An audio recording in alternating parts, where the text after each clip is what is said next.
Waiter की क्या कसूर था कि जहाँ पर आपको सिर्फ है तो रस्सा बराबर से नहीं मिला, तो आप उस वेटर को इस तरीके से, आज आपके पास पद है, आज आप एक आमदार बन गए हैं, तो आप किसी भी गरीब के ऊपर हाथ उठा सकते हैं। ये जो चल रहा है राज्य के अंदर, ये दुर्भाग्यवश है। लेकिन खैर अब मुद्दा ख़त्म हो चुका है, मैं वहाँ पर जाकर आ चुका हूँ। अब उन्हें जो करना है, जो बोलना है बोलने दीजिए, मेरे लिए मुद्दा खत्म हो चुका है।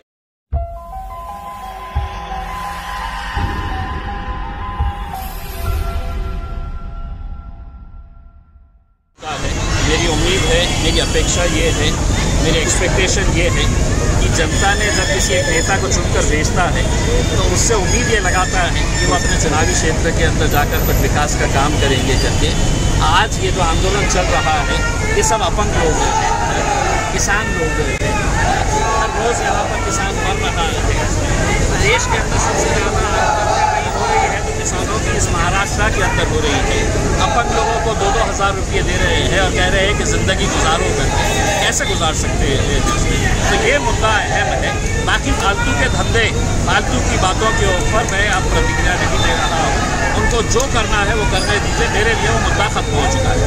जब चुनाव आते हैं तो लोग मतदान इसलिए करते हैं तो नेता हमारे काम करेगा, लेकिन वो नेता जाके विधानसभा में मारपीट करता है, कभी किसी नेता को लड़ाई के लिए आमंत्रण देता है, तो ये लोगों की आशाओं पे पानी फिर रहा है। देखिए, महाराष्ट्र की विधानसभा के अंदर मैं समझता हूँ कि पिछले 75-76 सालों के अंदर इतनी घटिया हरकतें नहीं हो रही होगी जितनी अभी हमने देखी है। और घटिया हरकतों की जब मैं बात कर रहा हूँ कि विधानसभा के अंदर आमदार आपस में मारपीट कर रहे हैं, एक मंत्री वहाँ पर विधानसभा के अंदर on the floor of the house खड़े रहकर गाली दे रहा है, धमकी दे रहा है कि तू निकल बाहर, तुझे मैं देखता हूँ करके। दूसरे आमदार जिसको सिर्फ कैंटीन के अंदर खाने के लिए कुछ बराबर सा रस्सा नहीं मिला, तो वो वेटर को पकड़कर है तो बॉक्सिंग करके उसको गिरा देता है, मारपीट करता है। तो ये गुंडागिर्दी नहीं है तो फिर और क्या है, मुझे बताइए। ये बॉक्सिंग वाले जो एमएलए है उन्होंने आपको भी चुनौती दी है कि आज़ाद मैदान में और फिर वहाँ पे देखते हैं। देखिए साहब, मेरे लिए मुद्दा ख़त्म हो चुका है। मुझे आज़ाद मैदान में जाने की ज़रूरत नहीं है। मेरी ये ताई जो है, ये मौसी मेरी चले जाएगी और जिससे लढणे का है जाके लढ देगा। माझ्यासाठी हे मुद्दा जे आहे आता खूप महत्त्वाचा आहे। शेतकऱ्यांचा राज्याला याच्या बाबतीत चर्चा करण्याची आवश्यकता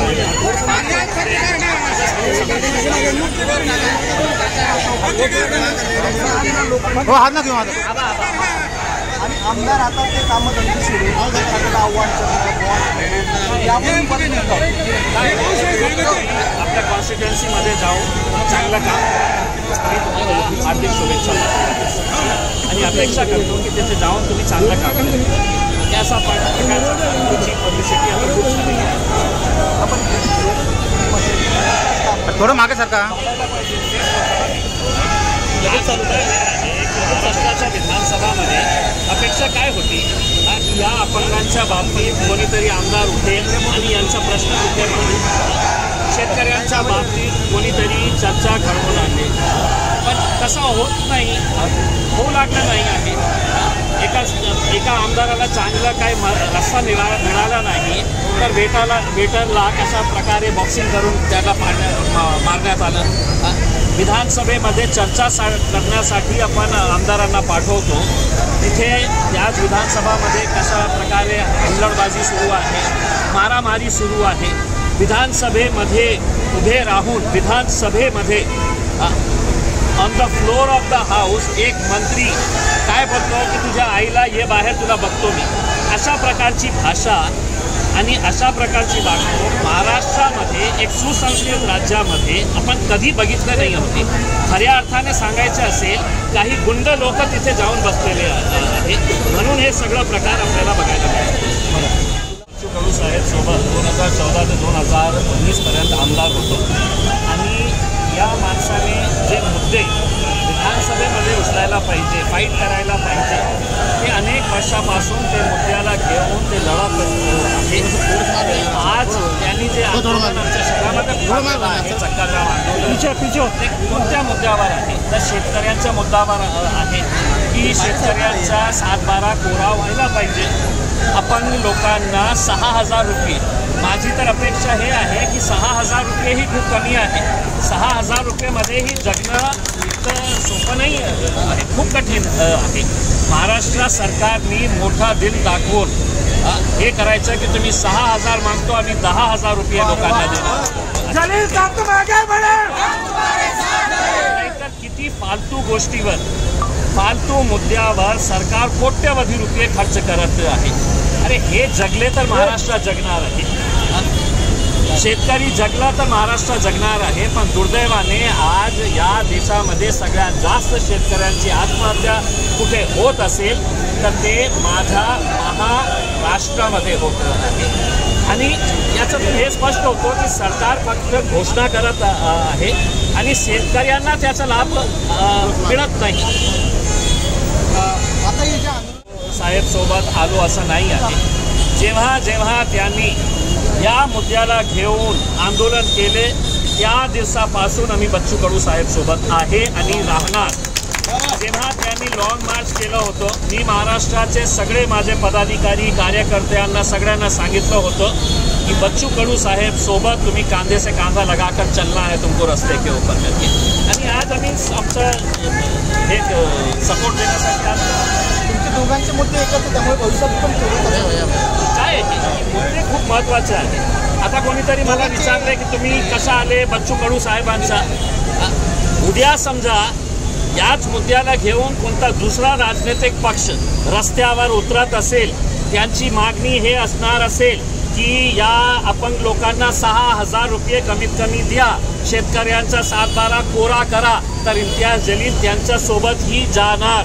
पण मला माहीत आहे असा कोणताही पक्ष राहिलेला नाही आहे की जे असे मुद्दे घेऊन रस्त्यावर उतरणार आहे. सगळे लोकांना काय आहे की आपलं घर कशा कशा प्रकारचे 5 स्टार हॉटेल घ्यायचे आहे, किती जमीन आपल्या खिशात टाकायची आहे. तर हे सगळे मुद्दे सगळ्यांना माहीत आहे की त्यांच्यासाठी हे लोक फक्त निवडणुकीच्या पुरते महत्त्वाचे आहे. निवडणूक संपली मग आपला घर कशा भरायचे आहे याच्यासाठीच ते काम करत आहे.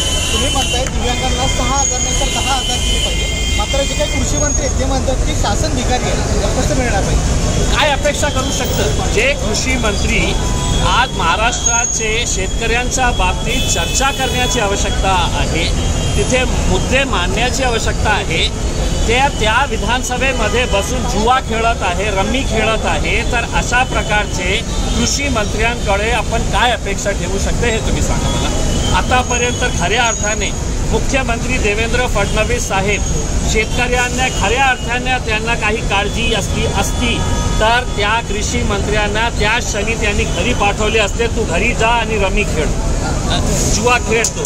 माझ्या शेतकऱ्यांच्या बाबतीत हे जागा जे आहे ते विधानसभा खूप एक पवित्र घर असतं, जिथे महाराष्ट्रामध्ये काय कायदे असायला पाहिजे याच्या बाबतीत निर्णय घेण्यात येतो. आणि तिथे जाऊन एक मंत्री म्हणतो, विधानसभेमध्ये उभे राहून एक मंत्री म्हणतो तुझ्या आईला तू ये बाहेर तुला बघतो.